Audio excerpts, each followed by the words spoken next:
ওম নমস্তি ভগবতে প্রণবায়।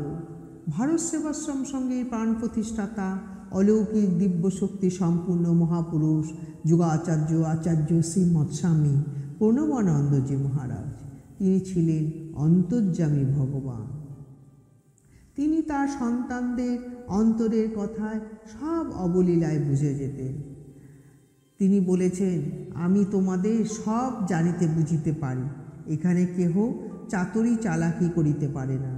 নিজ অন্তর্যামিত্ব সম্বন্ধে নিজেই পরিচয় ঘোষণা করে। এবার বাজিতপুরে দুটি ঘটনায় তার প্রমাণ পায়। এই কথাটি বলেছিলেন সঙ্গ সন্তান জনক এক মহারাজ। বাজিতপুর আষাঢ় দিনে সিন্ধিয়া ঘাটে এক নৌকার মাঝিকে লক্ষ্য করে চারণ দলের নেতার সন্ন্যাসীর সঙ্গে দণ্ড দিয়ে জোরে এক ঘা কষিয়ে দিল। লোকটা এক বিশেষ সম্প্রদায়ের স্বভাবজাত জাতিভুক্ত।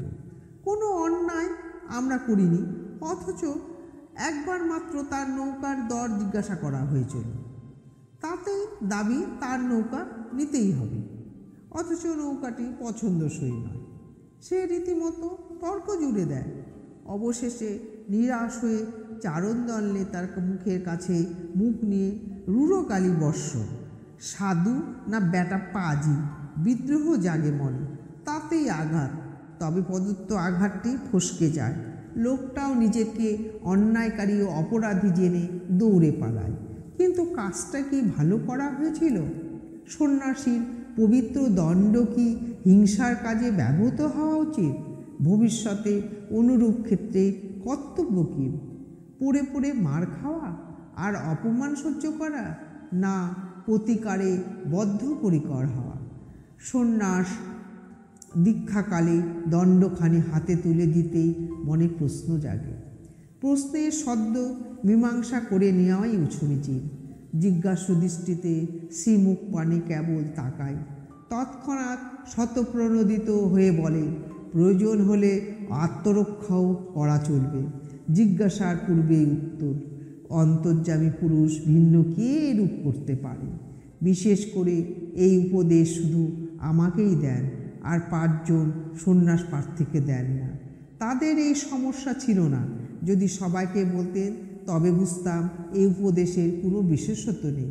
কিন্তু শুধু আমাকে বলায় এই সত্যই প্রতিপন্ন হয় যে তিনি সর্বজ্ঞ পুরুষ, অন্তর্যামী পুরুষ।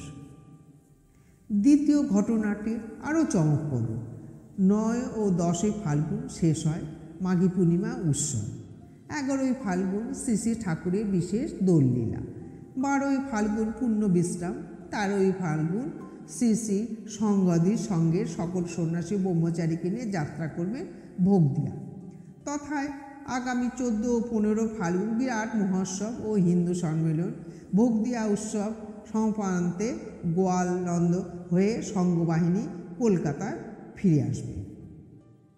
ভোগদিয়া গ্রামটি ঢাকা জেলার অন্তর্গত বিক্রমপুর পরগনায়। কলকাতার প্রসিদ্ধ বস্ত্র ব্যবসায়ী শ্রী তারকচন্দ্র দাসের পৈতৃক গ্রাম। তারই উদ্যোগে এই একক অর্থানুকূলে এই বিরাট সমারোহের আয়োজন। সকল সংঘবাতায় যাত্রার জন্য প্রস্তুত, কিন্তু আমার মন দৌটানায়। ভোগদিয়া থেকে মাত্র মাইল 3 ভিতরেই কাননসার গ্রাম।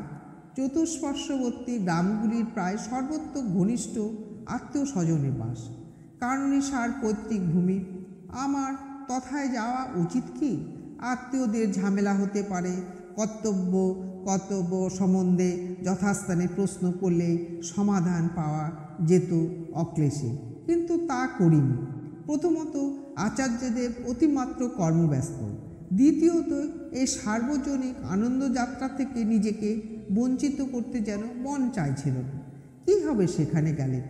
আমি তো যাচ্ছি শ্রী শ্রী ঠাকুরের পার্শ্বদ রূপে তদীয় মণ্ডলীভুক্ত হই। কে আমাকে ধরবে?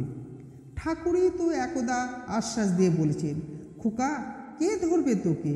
কেউ ধরবে না। অধুনা যদি কেউ ধরতে আসে তবে পরিত্রাতা শ্রীগুরু তো আছেন সঙ্গে সঙ্গে, আর মুখ ঢাকার কৌশলও তো জানাই আছে।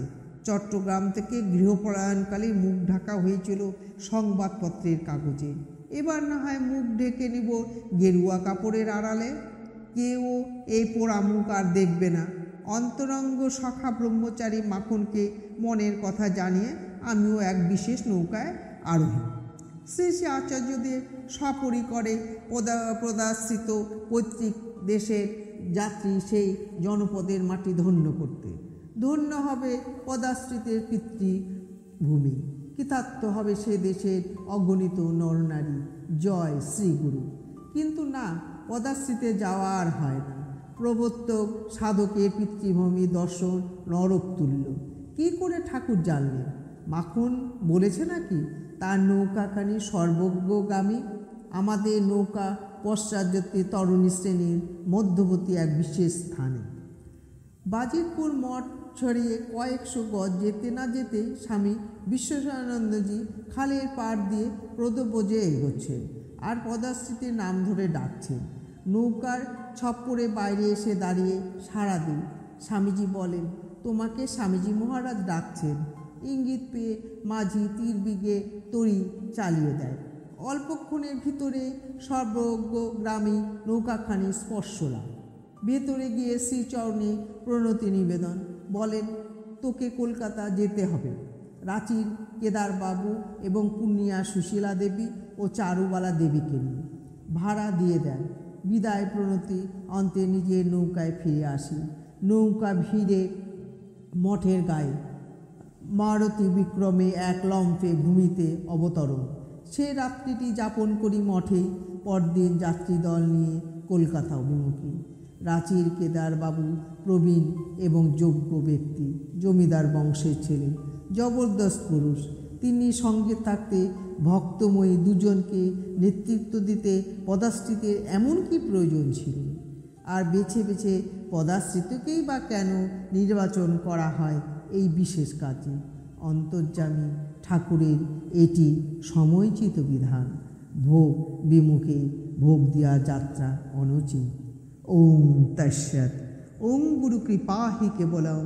ওম গুরু কৃপা হি কেবলম। ওম গুরু কৃপা হি কেবলম।